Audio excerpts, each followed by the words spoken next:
Modulação. Algumas noções sobre modulação. Primeiramente, a pergunta é: por que é necessário modular?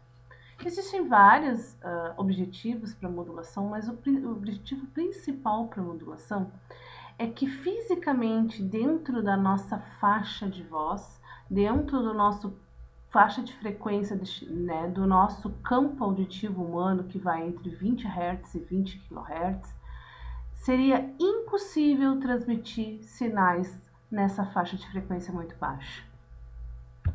Aí vocês me perguntam, como assim, professora? Por que se é uma faixa de frequência baixa, o que tem a ver com a transmissão? As dimensões físicas das antenas, elas são proporcionais ao comprimento de onda do sinal a ser transmitido. Como o comprimento de onda ele é inversamente proporcional à frequência desse nosso sinal, como a gente está trabalhando com frequências muito baixas, a nossa voz entre 20 kHz, 20 Hz e 20 kHz, o comprimento de onda seria muito grande e as nossas antenas teriam dimensões fisicamente impossíveis. Nossas antenas seriam enormes se a gente trabalhar diretamente com essa faixa de frequência muito baixa.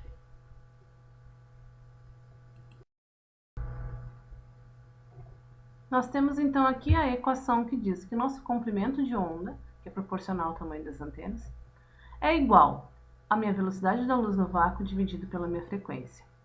Lembrando novamente, então, se eu tenho frequências muito baixas, eu terei comprimentos de onda muito alto e antenas muito grandes. Então, um exemplo, se eu desejo transmitir um sinal de 100 kHz, que é maior do que a frequência da faixa da minha voz, que vai, como a gente viu no slide anterior, de 20 a 20K.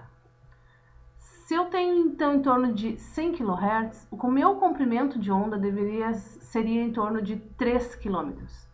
Mesmo que a minha antena funcione com meio comprimento de onda ou 1/4 de comprimento de onda, se ela funcionar com meio comprimento de onda, a minha antena deveria ter 1,5 km de extensão, de comprimento. Se fosse 1/4 de comprimento de onda, a minha antena deveria ter 750 metros de comprimento. Mesmo assim, seriam antenas gigantescas. Então, seria impossível a construção de uma antena nessa ordem de grandeza, desse tamanho.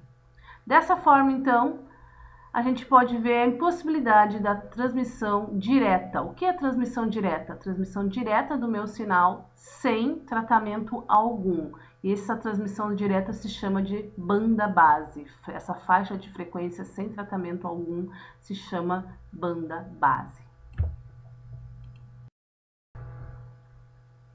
Aí vocês podem me questionar: professora, se eu não posso transmitir uma frequência muito baixa, é só eu aumentar a minha faixa de frequência. Porém, da minha voz eu não tenho como mudar a faixa de frequência da minha voz em banda base. Também não tenho como transmitir ela. Eu também não tenho, eu tenho faixas destinadas específicas pela Anatel para cada tipo de para cada tipo de transmissão. Eu tenho a faixa AM para transmissão de sinais AM, a faixa de frequência X. Eu tenho a faixa de frequência Y para micro-ondas. Eu tenho a faixa de frequência Z para telefonia celular. Então, eu tenho faixas de frequências específicas para mim trabalhar com cada tipo de sinal. Então, eu tenho que me adaptar a essa situação, certo? E em banda base eu já vi que eu não tenho como transmitir. Então, qual é o artifício? O que é utilizado? Então, o que a gente faz? A gente utiliza um outro tipo de sinal, uma frequência bem mais elevada, e aí sim, com esse sinal, né, que é chamado de sinal da portadora, juntamente com o meu sinal de informação, eu faço então alguns tipos de modulação, alguns tipos de técnicas de artifícios unindo esses dois sinais da minha informação e da minha frequência mais elevada, que se chama portadora. E aí sim eu tenho um sinal com uma faixa de frequência adequada, uma faixa de frequência mais alta, que eu posso então trabalhar com ele e aí sim transmitir através de antenas de tamanhos reais, né, de tamanhos possíveis, e aí sim eu consigo transmitir para o meu canal a minha informação através do meu canal. Eu tenho também o resultado, né, dessa modificação, se chama sinal modulado, e na verdade a modulação nada mais é do que uma transladação de frequência.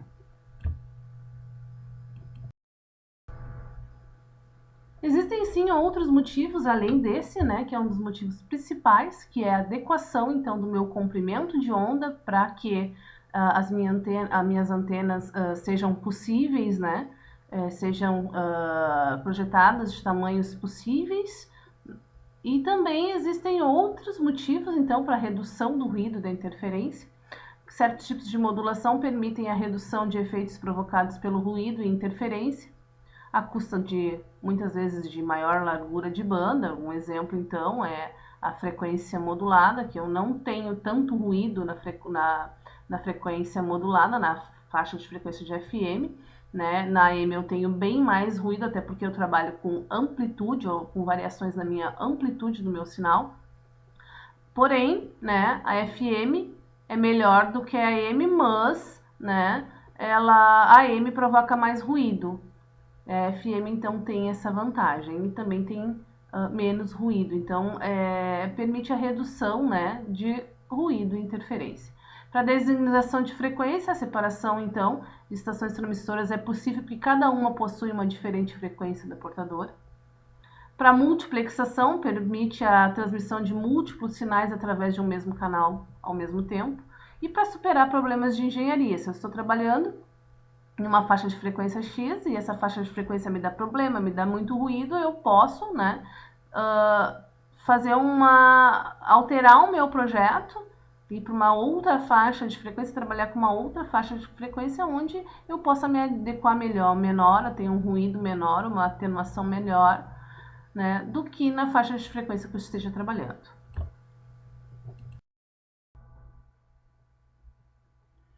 Que é modulação? Modulação é, então, a alteração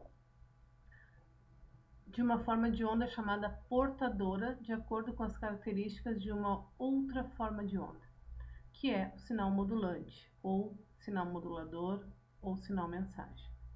A forma de onda usada pela portadora é essa forma indicada, onde nós temos a amplitude do meu sinal, aqui está como A em algumas nossas bibliografias, às vezes está como E, né, a amplitude, E0, né, da portadora, ou EM do sinal modulante, o cosseno do meu ângulo. Esse meu ângulo, o que tem aqui dentro, então, é justamente isso, que é a minha frequência, minha velocidade angular do meu sinal, mais a minha fase, meu desvio de fase do meu sinal. Se eu altero, né, a amplitude dessa minha onda, eu tenho então uma modulação em amplitude. Se eu altero a frequência, eu tenho uma modulação em frequência. Se eu altero fase, eu tenho uma modulação em fase desse sinal. Então, todas essas alterações são feitas em cima da minha portadora. Tipos de modulação. Tem então as modulações chamadas lineares e as modulações exponenciais.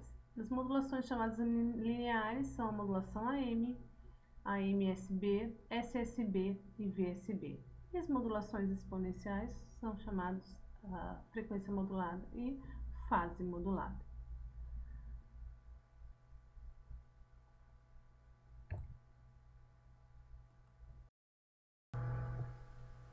Modulação, então, é um processo que consiste, então, em alterar uma ou mais características da onda portadora. Não esqueçam, eu vou alterar características somente da minha portadora, proporcional ao meu sinal modulante, que é o meu sinal de informação, sendo a amplitude, a frequência ou a fase as características que podem ser modificadas.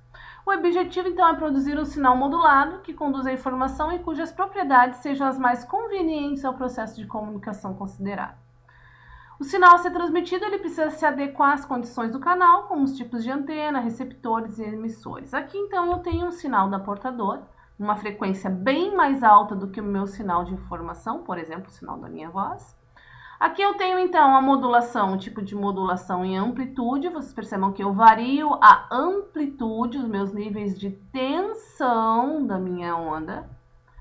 O sinal PM eu altero então a fase da minha onda e o sinal FM eu altero, tenho variações na frequência da minha onda. Eu só tenho como diferenciar o sinal PM do sinal FM se eu sei o início do meu sinal modulante, para mim saber direitinho quando eu tenho então as minhas inversões de fase, aí sim eu sei se eles estão tendo desvio de fase ou se eles estão tendo desvio de frequência.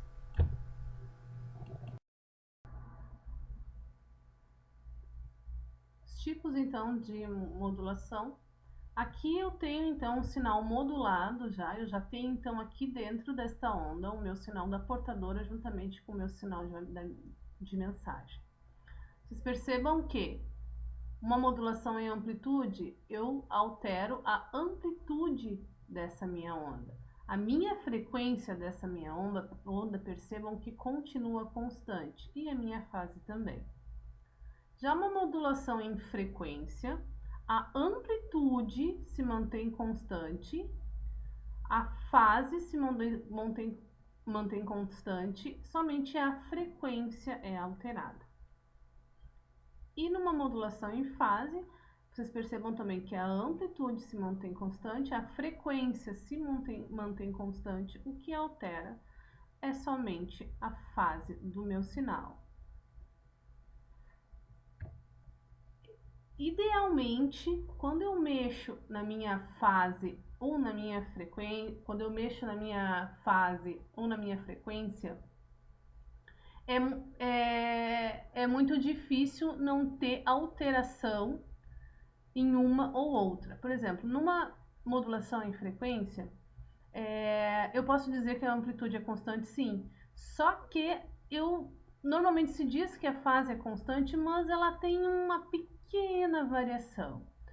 Por quê? Porque como eu mexo no ângulo desse meu sinal, né, e dentro desse ângulo eu tenho a minha velocidade angular, a minha frequência angular e eu tenho a minha fase, não mexer no outro sem alterar é praticamente impossível. Então, idealmente se diz que a amplitude e a fase se mantém constante, ou a amplitude e a frequência, no caso da modulação de fase, se mantém constante, mas isso é uma inverdade, porque no fundo, uma pequena variação sempre vai existir. Já na modulação e amplitude, não.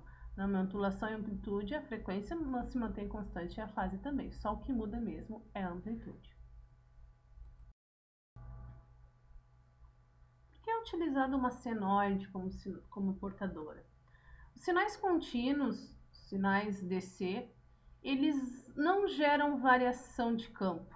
Vocês sabem que para existir propagação, né, os campos elétricos variantes eles vão gerar campos magnéticos variantes e assim sucessivamente. Já os sinais contínuos, com sinais contínuos não existe essa possibilidade. Por isso que a gente se usa na transmissão sinais alternados, sinais AC, e o sinal AC então é utilizado como sinal fundamental da nossa portadora. Por que uma modulação é chamada linear? A modulação é chamada linear quando ela atende o princípio da superposição. O que é esse princípio da superposição? Quando eu tenho duas ondas, né, uma indo em encontro à outra, e essas ondas se cruzam, no momento do cruzamento, durante o cruzamento, elas não alteram suas características. Depois que passa o cruzamento, cada uma continua com suas próprias características, como se nada tivesse acontecido.